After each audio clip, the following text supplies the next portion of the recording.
Welcome to special focus. ఇక ఉత్తరాది రాష్ట్రాల ప్రధాన ఓటు బ్యాంకుతో కేంద్రంలో 3 సార్లు అధికారం కైవసం చేసుకున్న బీజేపీ తాజాగా రూటు మార్చింది. గత పార్లమెంట్ ఎన్నికల్లో ఉత్తరాదిలో వచ్చిన ఫలితాలు చూసి కంగుతిన్న కమలం పార్టీకి దక్షిణాది రాష్ట్రాల్లో అనుకూల పవనాలు ఊరిస్తున్నాయి. గతంలో ఎంత ప్రయత్నించినా సఫలం కాలేకపోయిన కేరళలో తొలిసారి బోనీ కొట్టి విజయాన్ని రుచి చూసింది. తమిళనాడులో సైతం గణనీయంగా ఓటు బ్యాంకు పెరగడం ఫుల్ జోష్ నింపింది. కర్ణాటక తరహాలో తెలంగాణలో అధికారం ఊరిస్తుండటంతో దెబ్బతిన్న ఉత్తరాదికి ప్రత్యామ్నాయంగా దక్షిణాదిలో బలం పుంజుకునే ప్రయత్నాలకు శ్రీకారం చుట్టింది. గతంలో ఉన్న ఎన్డీఏ మిత్రపక్షాలను కలుపుకుంటూ వచ్చే పార్లమెంట్ ఎన్నికల నాటికి బలపడేలా దీర్ఘకాల వ్యూహాలతో అస్త్రశస్త్రాలకు పదును పెడుతోంది.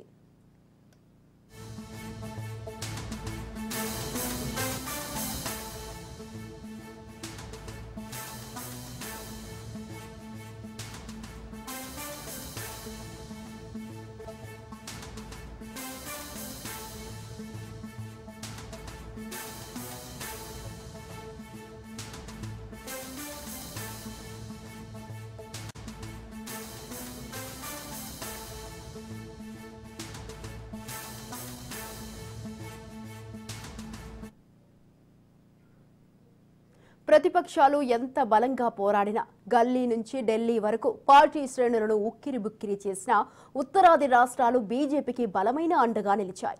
పలు రాష్ట్రాల్లో స్థానిక అసెంబ్లీ ఎన్నికల్లో ఒకంత మిశ్రమ ఫలితాలు వచ్చినా పార్లమెంటుకు వచ్చే వరకు ఓటర్లంతా బీజేపీ వైపే మొగ్గు చూపడం ఆనవాయితీగా వస్తోంది. అయితే గత పార్లమెంటు ఎన్నికల్లో సంప్రదాయ ఓటర్లలో ఒకంత అసంతృప్తితో భారీ మూల్యం చెల్లించుకోవాల్సి వచ్చింది. ఎన్నో ఆశలు పెట్టుకున్న పార్లమెంటు ఎన్నికల్లో దెబ్బతిన్న కమలనాథులు ప్రత్యామ్నాయాలపై దృష్టి సారించారు.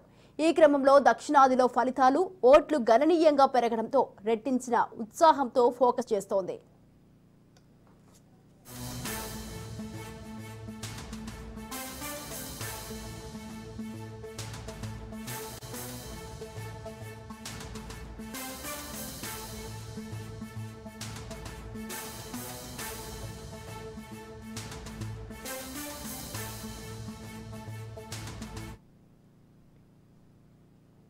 దక్షిణాది రాష్ట్రాల్లో ఓటర్ నాడీని పసిగట్టడం, ఓటర్లను ప్రసన్నం చేసుకునే విషయంలో వెనుకబడిన బీజేపీకి గత పార్లమెంటు ఎన్నికల్లో కనువిప్పు కలిగించాయి. ఫలితాలపై పోస్టుమార్టం చేసినప్పుడు అనేక చేదు విషయాలు బయటపడ్డాయి. వాటిలో ముఖ్యమైనది జాతీయ నేతలు, రాష్ట్రాల నేతల మధ్య కొంత గ్యాప్ ఉంటున్నట్లు కనిపించింది. ఏదైనా అంశంపై పోరాటంతో స్వింగ్లోకి వచ్చినా అది నీటి బుడగలా పేలిపోతోంది. ప్రజల్లో కమలం పార్టీ పట్ల ఊపు తెచ్చిన అనేక అంశాల్లో అదే టెంపోను కంటిన్యూ చేయలేక చేజేతులారా సైడ్ చేస్తున్న పరిస్థితి కనిపిస్తోంది. రాష్ట్ర పార్టీ నేతల అభిప్రాయాలను జాతీయ నేతలు పట్టించుకోకుండా నిర్లక్ష్యం చేయడం లేదా చూసి చూడనట్లు వ్యవహరించారనేది పొలిటికల్ సర్కిల్లో వినిపిస్తున్న ఇంటర్నల్ టాక్.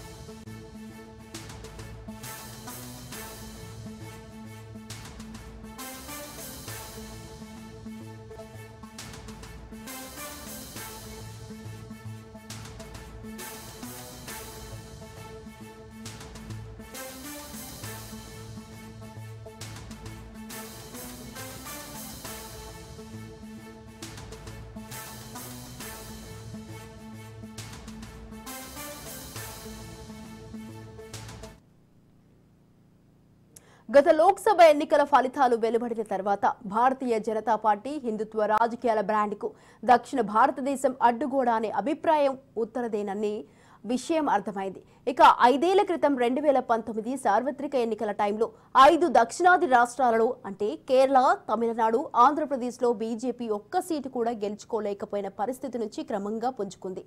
తమిళనాడు మినహా అన్ని దక్షిణాది రాష్ట్రాలలో పార్టీ సీట్లు గెలుచుకొని జాతీయ నేతల దృష్టిని ఆకర్షించింది.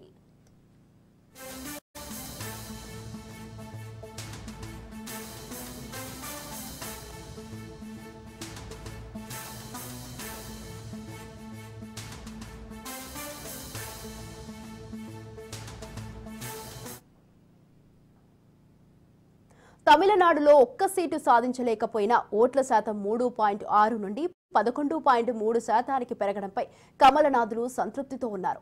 ఎందుకంటే 2019 ఎన్నికల్లో అన్నా డీఎంకేతో పొత్తు పెట్టుకుని పోటీ చేసిన 3.6% ఓట్లకే పరిమితమైంది. అలాగే 2016, 2021 అసెంబ్లీ ఎన్నికల్లో కూడా 3% ఓట్లే సాధించింది. అయితే 2024లో సొంతంగా పోటీ చేసి 11% ఓట్లు, ఈసారి అంతకంటే ఎక్కువ ఓట్లు వచ్చాయి.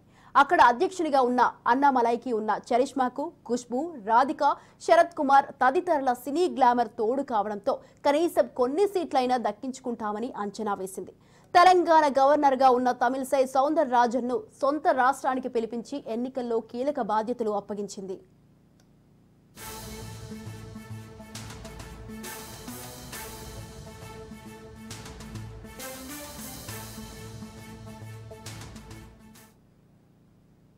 ద్రవిడవాదంతో తమిళనాడు డీఎంకే ప్రధాన నేతలు సనాతన ధర్మంపై విషం కక్కుతూ తలాతోకాలేని వాదనలు చేయడంతో ఆ రాష్ట్రంలోని హిందువులు ఆ పార్టీకి దూరం జరగడంతో బీజేపీ ఆశలు చిగురించాయి.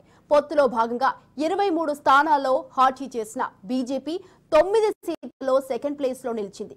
కొన్ని గెలిచే స్థానాల్లో కూడా పార్టీలో అంతర్గత విభేదాల వల్ల కోల్పోయిందనే భావన పార్టీ నేతల్లో ఉంది. గతంతో పోలిస్తే తమిళనాడులో బీజేపీకి ఇది చాలా గొప్ప విషయం. అయితే 2024 ఎన్నికల్లో అన్నా డీఎంకేతో పొత్తు ఉంటే పరిస్థితి వేరేలా ఉండేదని బీజేపీ, అన్నా డీఎంకే నేతలు చెబుతున్నారు. అందుకే రాబోయే ఎన్నికల్లో ఈ రెండు పార్టీలు పొత్తు పెట్టుకుని డీఎంకేను ఓడించేందుకు ఇప్పటి నుంచి ప్లాన్ చేసుకున్నట్లు సమాచారం. బీజేపీతో చేతులు కలపబోమని అన్న డీఎంకే నేతలు ఇప్పుడు చెబుతున్నా పార్లమెంటు ఎన్నికల నాటికి పరిస్థితి మారే అవకాశం ఉంది.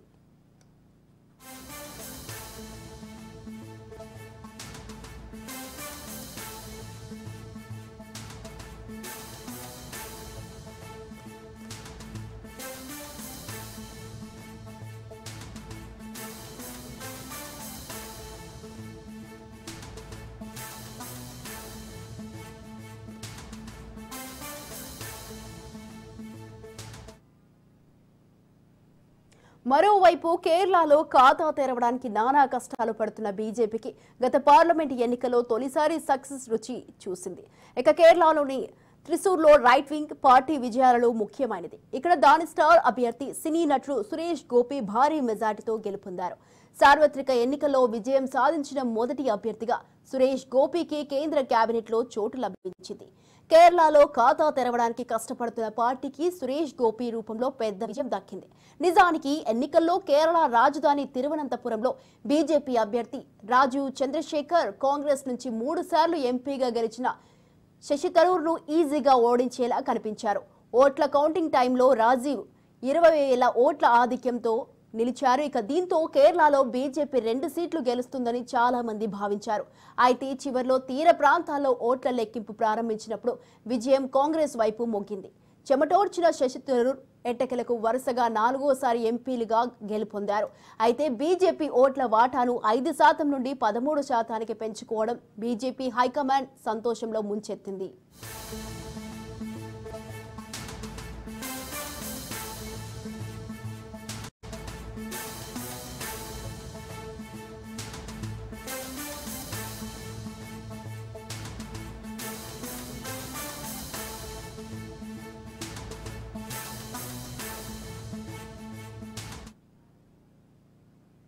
కేరళలో ఎన్డీఏ వాటా 10% నుండి 15.64%కి పెరగడం వెనుక మోదీ, అమిత్ షాల ఉంటే పట్టే కారణం కేరళలో ఎలాగైనా పాగా వేయాలనే ఆశయాన్ని మోదీ, అమిత్ షా పదే పదే గట్టిగా వినిపించి చాలా వరకు సక్సెస్ అయ్యారు. త్రిశూర్లో ముమ్మరంగా ప్రచారం చేసిన టైంలో బీజేపీ అగ్రనేతలు చేసిన ప్రయత్నాల ఫలితంగానే సురేష్ గోపి విజయం సాధించినట్లు తెలుస్తోంది. తొలిసారిగా కేరళలో సురేష్ గోపి రూపంలో ఓ ఎంపీని పార్లమెంటుకు పంపించింది.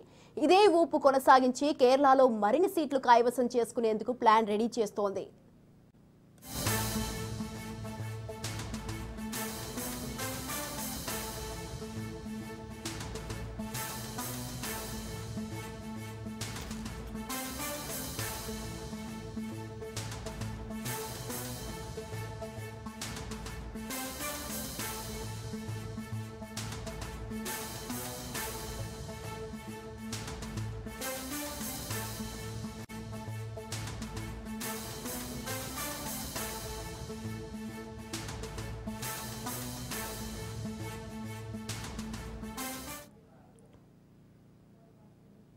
బీజేపీకి సౌత్ లో గేట్వేగా నిలిచిన కర్ణాటకలో పరిస్థితి పూర్తి అనుకూలంగా ఉంది. అసెంబ్లీ ఎన్నికల సమయంలో స్వీయ పార్టీ తప్పిదాలతో చేజేతులా విజయం చేజార్చుకున్న బీజేపీ పార్లమెంటు ఎన్నికల్లో అనూహ్యంగా పుంజుకుంది. సౌత్ ఇండియాలో బీజేపీ గెలుచుకున్న సీట్లలో ఎక్కువ భాగం కర్ణాటక నుండే వచ్చాయి. మొత్తం 25 స్థానాల్లో పోటీ చేసిన బీజేపీ 17 సీట్లు గెలుచుకుంది. మిత్రపక్షం జనతాదళ్ పార్టీ మరో 2 సీట్లు కైవసం చేసుకుంది. 2019తో పోలిస్తే ఇది తగ్గినట్లే కనిపిస్తోంది. కర్ణాటకలోని మొత్తం 28 సీట్లలో 27 గెలుచుకున్న బీజేపీ 2019 ఎన్నికల్లో క్లీన్ స్వీప్ విజయం సాధించేలా కనిపించింది. రాష్ట్రం 51% కంటే ఎక్కువ మొత్తం ఓట్ల శాతాన్ని పొందింది. అదే రాష్ట్ర నేతల్లో ఓవర్ కాన్ఫిడెన్స్ కు దారితీసింది. 2023 కర్ణాటక అసెంబ్లీ ఎన్నికల సమయంలో ఎదురు దెబ్బలు తగిలాయి. సౌత్ ఇండియాలో బీజేపీకి ముఖ్యమైన శక్తిగా ఉన్న కర్ణాటకలో కాంగ్రెస్ పార్టీ అధికారం కైవసం చేసుకున్న ఏడాదిలోపే సీన్ రివర్స్ అయింది. లింగాయత్లు మరియు ఒక్కలిగాసులను ప్రసన్నం చేసుకుని అధికార పార్టీని ముప్పు తిప్పలు పెడుతోంది.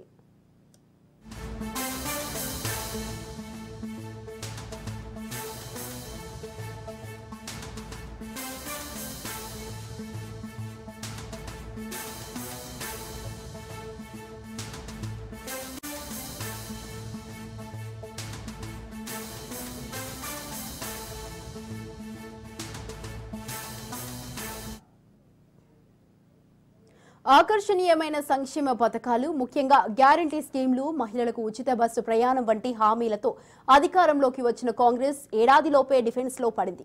సీఎం సిద్ధరామయ్య తన భార్య పేరుతో మైసూరు వద్ద భూ కుంభకోణాలకు పాల్పడినట్లు దుమారం చెలరేగింది. స్కామ్లు బయటపడటమే కాదు, కోర్టు బోనెక్కడంతో సీఎం తన సతీమణి తీసుకున్న భూములు వాపస్ చేసిన పరిస్థితి మెరుగుపడలేదు. సీఎం సిద్ధరామయ్య అక్రమాలపై విచారణకు గవర్నర్ అనుమతివ్వడాన్ని కాంగ్రెస్ పార్టీ తప్పుపట్టినా హైకోర్టు తీర్పుతో సీఎం సిద్ధరామయ్య కోర్టు విచారణను ఎదుర్కొంటున్నారు. ముడా స్కామ్లో సీఎం కోర్టు విచారణను ఎదుర్కోవడంతో దేశవ్యాప్తంగా కలకలం రేపుతోంది.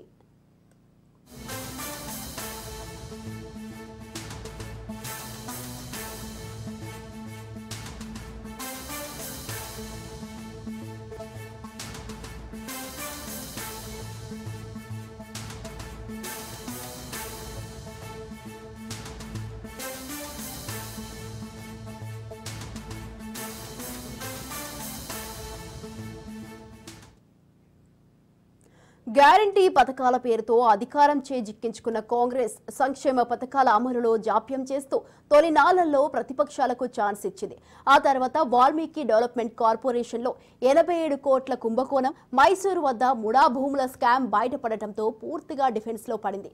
ఇదే మంచి ఛాన్స్ గా బీజేపీ టాప్ గేర్ అటాక్ చేస్తోంది. కర్ణాటకలో హిందూ వ్యతిరేక ప్రభుత్వాన్ని బర్తరఫ్ చేయాలని, దాని మిత్రపక్షమైన జేడీని కూడా బర్తరఫ్ చేయాలని కోరుతూ కాషాయ శిబిరం నేతలు గవర్నర్, రాష్ట్రపతులకు ఫిర్యాదు చేస్తోంది. కాంగ్రెస్ ప్రభుత్వం ప్రజా వ్యతిరేక విధానాలను అనుసరిస్తూ ప్రజల జీవనాన్ని దుర్భరం చేసిందని మండిపడ్డారు.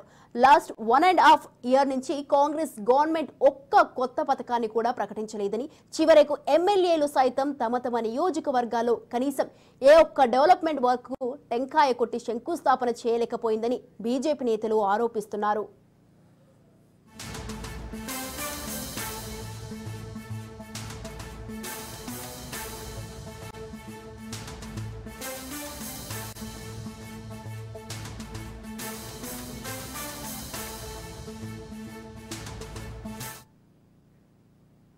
బీజేపీ అటాకింగ్ కు కౌంటర్ ఇవ్వడంలో కర్ణాటకలో కాంగ్రెస్ పార్టీ కింద మీద అవుతోంది. సీఎం సిద్ధరామయ్యను మార్చితే బీజేపీకి లాభం అనే ఉద్దేశంతో హైకమాండ్ సీఎం మార్పునకు ఛాన్స్ లేదని తేల్చేసింది. దీంతో తేరుకున్న సీఎం సిద్ధరామయ్య బీజేపీపై గట్టిగా ఆరోపణలు చేయడం ప్రారంభించారు. కర్ణాటక కాంగ్రెస్ ప్రభుత్వాన్ని కూల్చాలని కేంద్రంలోని బీజేపీ ప్రయత్నాలు చేస్తోందని ఆరోపించారు. ఒక్కో ఎమ్మెల్యేకు 50 కోట్లు ఇచ్చేందుకు సిద్ధపడుతున్నట్లు తనకు సమాచారం అందిందన్న ప్రకటనతో కర్ణాటక పొలిటికల్ సీన్ వాడి వేడిగా మారింది.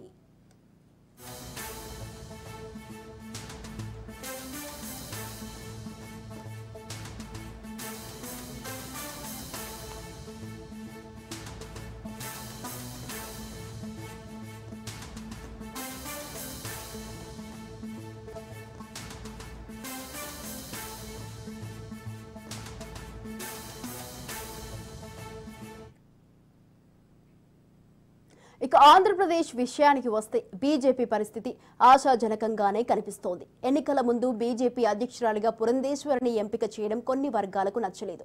అయితే హైకమాండ్ నిర్ణయం కాబట్టి ఎవరూ పెదవి విప్పలేదు.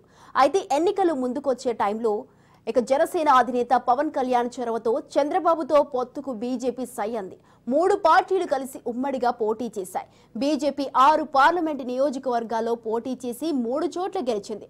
మొత్తం 11% పైగా ఓట్లతో అనకాపల్లి, రాజమండ్రి, నరసాపురం స్థానాల్లో గెలిచింది.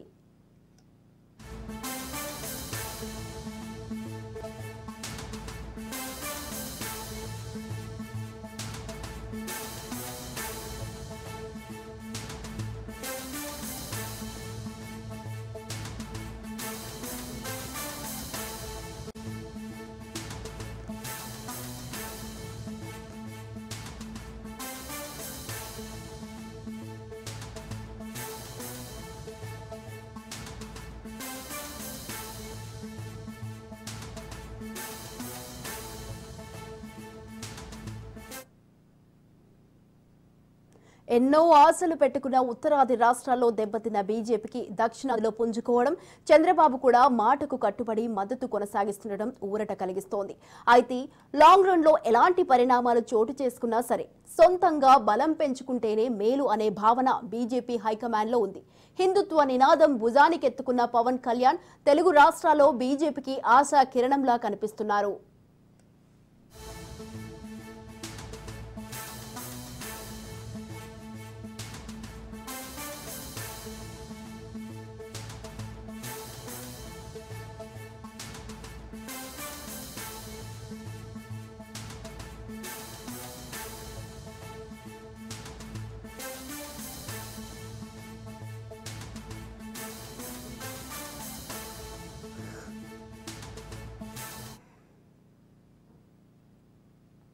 పవన్ కళ్యాణ్ సొంత పార్టీ పెట్టుకుని ముందుకు సాగడం కంటే బీజేపీలో కలిసిపోతే బాగుంటుందని అభిప్రాయం ఢిల్లీ నేతల్లో వినిపిస్తోంది.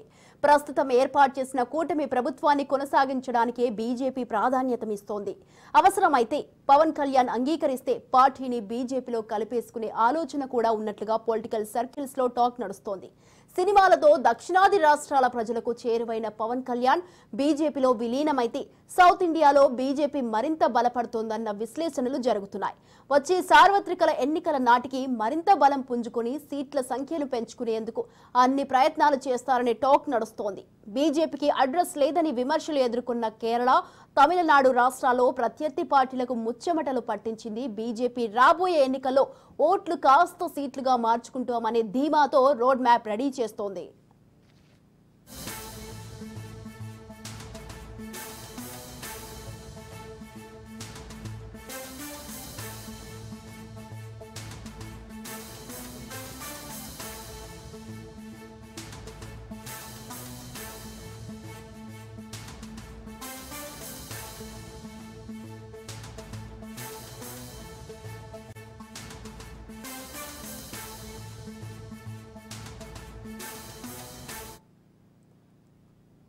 సౌత్ ఇండియాపై స్పెషల్ ఫోకస్ చేస్తున్న బీజేపీకి రాబోయే అసెంబ్లీ ఎన్నికల నాటికి తెలంగాణలో ప్రధాన ప్రతిపక్షంగా అవతరించి గోల్కొండ కోటపై కాషాయ జెండా ఎగరేయాలని టార్గెట్ పెట్టుకుంది. గత అసెంబ్లీ ఎన్నికల టైంలో చేసిన పొరపాట్లను గుర్తించిన హైకమాండ్ ఈసారి అలాంటి ఛాన్స్ ఇవ్వబోమని చెబుతోంది. సౌత్ ఇండియాలో అత్యంత అనుకూల వాతావరణం ఉన్న రాష్ట్రాల్లో కర్ణాటక తర్వాత తెలంగాణనే. పార్లమెంట్ ఎన్నికల కంటే ముందే 2 రాష్ట్రాల్లోనూ పాగా వేసే అవకాశాలు కనిపిస్తున్నాయి. ప్రస్తుతం తెలంగాణలో ప్రతిపక్ష హోదా కోసం బీఆర్ఎస్, బీజేపీ మధ్య వార్ నడుస్తోంది. ప్రభుత్వంపై పోరులో ఎవరు ముందున్నారు అనే అంశంలో బీజేపీ పూర్తిగా వెనుకబడిపోయిందని పార్టీ పెద్దలే అంగీకరిస్తున్నారు.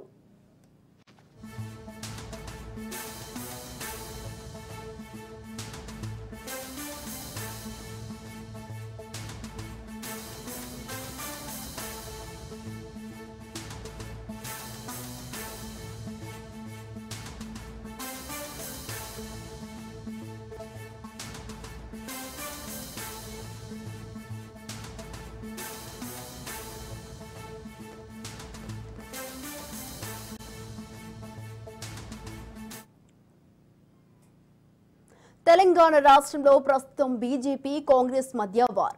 పీక్ స్టేజ్ లో నడుస్తోంది. త్వరలోనే కేటీఆర్ అరెస్టుకు దారి తీసే పరిస్థితి కనిపిస్తోందని టాక్ జరుగుతోంది.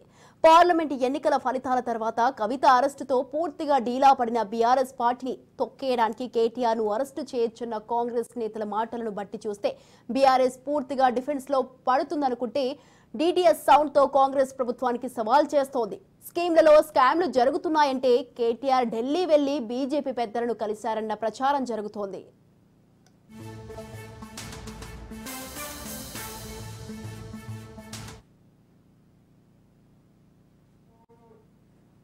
బీఆర్ఎస్ బీజేపీకి బి టీం అంటూ విమర్శలు చేస్తున్న కాంగ్రెస్ తన ఆరోపణలకు ఆధారంగా ఫార్ములా రేస్ లో 55 కోట్ల స్కామ్ జరిగిందని, దీనిపై అప్పటి మంత్రి కేటీఆర్ ను ప్రశ్నించేందుకు అనుమతి ఇవ్వమని గవర్నర్ ను కలిసింది. అయితే ఆ ఫైల్ 15 రోజుల గవర్నర్ వద్ద పెండింగ్ లో ఉందని సీఎం రేవంత్ రెడ్డి ఢిల్లీ వేదికగా బయటపెట్టడం సంచలనం సృష్టించింది. కాంగ్రెస్ విమర్శలను నిజం చేస్తూ బీజేపీ కేటీఆర్ కు అభయం ఇస్తుందా, లేక కవిత కేసు విషయంలో మాదిరిగానే పట్టినట్లు ఉంటుందా అనేది క్లారిటీ లేదు.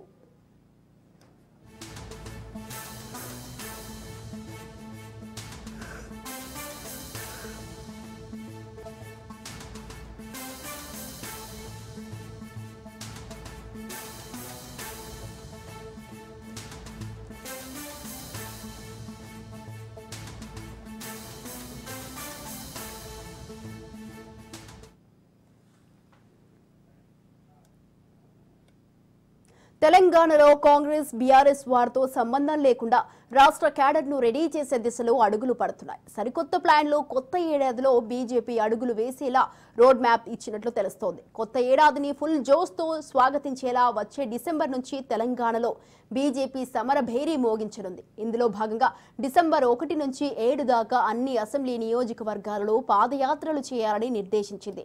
కేంద్ర మంత్రులు కిషన్ రెడ్డి, బండి సంజయ్ల నాయకత్వంలో పార్టీలోని అన్ని క్యాడర్ల శ్రేణులు పాల్గొనేలా కార్యాచరణ ప్రకటించింది. ఈలోగా పార్టీకి ఊపు తీసుకొచ్చేందుకు నవంబర్ 16, 17 తేదీలో మూసీ నిద్రకు సమయాత్తమవుతోంది.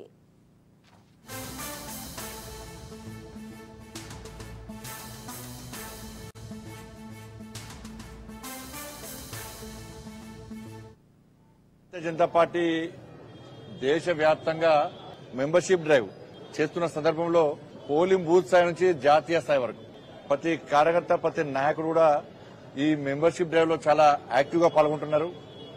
ముఖ్యంగా తెలంగాణ రాష్ట్రంలో కిషన్ రెడ్డి గారి నేతృత్వంలో సాగుతున్నటువంటి ఈ మెంబర్షిప్ డ్రైవ్ చాలా బ్రహ్మాండంగా సాగుతున్నది. ప్రజల నుంచి మంచి స్పందన వస్తున్నది. మీరే చూసారు, ప్రజలే స్వచ్ఛందంగా మమ్మల్ని పిలిపించుకొని మెంబర్షిప్ చేసే పరిస్థితి తెలంగాణ రాష్ట్రంలో ఉంది. దాని తగ్గట్టుగా భారతీయ జనతా పార్టీ కార్యకర్తలు కూడా చాలా యాక్టివ్ గా ఈ మెంబర్షిప్ డ్రైవ్ లో పాల్గొంటున్నారు. పెద్ద ఎత్తున మెంబర్షిప్ జరుగుతూ ఉన్నది. ఇలా ఇతర పార్టీలకు భారతీయ జనతా పార్టీ కూడా తేడాను గుర్తించి ఈ తెలంగాణ రాష్ట్రంలో రాబోయే రోజుల్లో ఏర్పడేది భారతీయ జనతా పార్టీ ప్రభుత్వమే అని చెప్పి ప్రజల విశ్వాసం, నమ్మకం ఏర్పడ్డది. కాబట్టి ఇలా వాళ్ళే స్వచ్ఛందంగా వచ్చి మెంబర్షిప్ చేసుకుంటున్న విషయాన్ని ఇలా మనం చూస్తాం. తెలంగాణ రాష్ట్ర వ్యాప్తంగా జరుగుతున్నది. అంటే మళ్లీ కార్యకర్తలకు అప్పీల్ చేస్తా ఉన్నా, తెలంగాణ రాష్ట్రంలో ఒక సంచలనం సృష్టించే విధంగా ఇలా 75 లక్షల ఓట్లు మాకు వచ్చినాయి పార్లమెంట్ ఎన్నికల్లో. దాన్ని దృష్టిలో పెట్టుకుని ప్రతి ఒక్కరిని మెంబర్షిప్ చేయాలని చెప్పి ఒక టార్గెట్ చేసుకుని మేము ఇవాళ మెంబర్షిప్ చేస్తున్నాం. కార్యకర్తలందరూ కూడా, నాయకులందరూ కూడా పూర్తి సమయాన్ని కేటాయించి ఈ మెంబర్షిప్ డ్రైవ్ ను విజయవంతం చేయాల్సిందిగా అందరికీ అప్పీల్ చేస్తున్నాను. చాలా మంది కార్యకర్తలు, నాయకులందరూ కూడా కష్టపడి పనిచేస్తున్నారు. అందరూ కూడా ధన్యవాదాలు. మూసీ నది పక్కన వచ్చే జనవరిలో పాదయాత్ర చేస్తారని సీఎం రేవంత్ రెడ్డి ప్రకటించడంతో కౌంటర్ గా బీజేపీ ప్రాజెక్టు బాధితుల సమస్యలు తెలుసుకునేందుకు మూసీ నిద్ర కార్యక్రమానికి శ్రీకారం చుడుతోంది.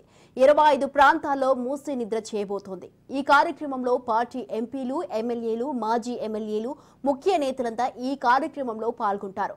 మొత్తం 3 పార్లమెంటు నియోజకవర్గాల పరిధిలోని 13 అసెంబ్లీ నియోజకవర్గాల్లో మూసీ పరివాహక ప్రాంత ప్రజలను కలిసి భోజనం చేసి మూసీ నది పక్కనే బస చేస్తారు.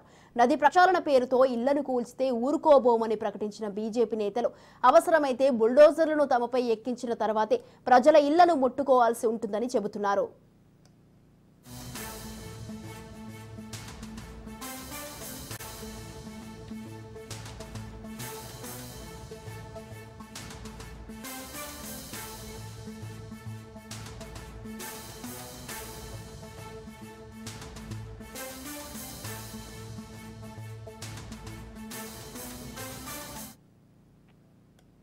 మూసీ నది పరివాహక ప్రాంతాల్లో దశాబ్దాలుగా ఇల్లు కట్టుకొని జీవిస్తున్న వారికి భరోసా ఇచ్చేందుకు చేపట్టే కార్యక్రమాన్ని సక్సెస్ఫుల్ గా నిర్వహించిన తర్వాత కాంగ్రెస్ 6 గ్యారంటీలను ప్రశ్నిస్తూ ఎక్కడికక్కడ నిలదీసేందుకు రెడీ అవుతున్నారు. ఊరూరా గ్రామాన జరిగే పాదయాత్రలో కాంగ్రెస్ పార్టీ ఇచ్చిన 6 గ్యారంటీలపైనే ఫోకస్ చేయనున్నట్లు తెలుస్తోంది. అసెంబ్లీ నియోజకవర్గాల పరిధిలోని మండలాలు గ్రామాలకు చేరుకునే వీలును బట్టి కనీసం 5 నుంచి 7 రోజుల పాటు పాదయాత్రలు నిర్వహించనున్నారు. రోజుకు 15 నుంచి 17 కిలోమీటర్ల పాదయాత్ర సాగేలా రోడ్ మ్యాప్ రెడీ చేస్తున్నారు. సిటీ అర్బన్ ప్రాంతాల్లోని నియోజకవర్గాల్లో రోజుకు అంతకంటే ఎక్కువ దూరయాత్ర చేసే వీలుండటంతో ఆ మేరకు చర్యలు తీసుకుంటున్నారు.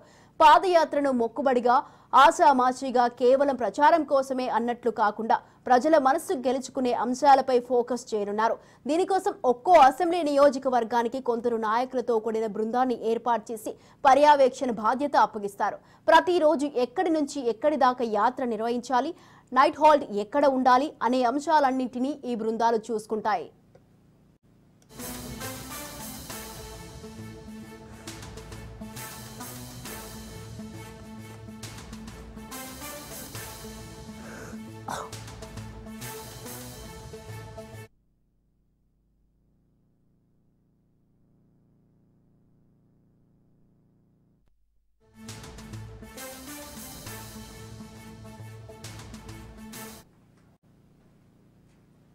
గోల్కొండ కోటపై కాషాయ జెండా ఎగురవేయడమై టార్గెట్ గా తెలంగాణలో సమర భేరీ మోగించనున్న బీజేపీ వచ్చే 4 ఏళ్ల పాటు నిరంతరం ప్రజల్లోనే ఉంటూ ప్రజా సమస్యలపై నిరంతరం పోరాడేందుకు పార్టీ పరంగా వివిధ రూపాల్లో చేపట్టబోయే నిరసనలు, ఆందోళనలకు పాదయాత్ర రిహార్సల్ గా భావిస్తోంది.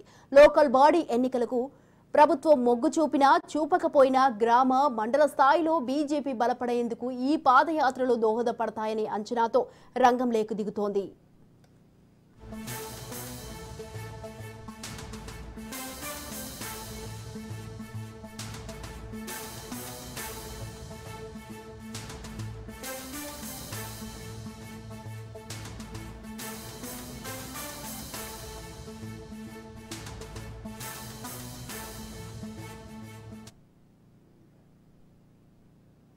ఇది వాళ్ళ స్పెషల్ ఫోకస్. మరో స్పెషల్ ఫోకస్ తో మళ్ళీ కలుద్దాం. Until then keep watching.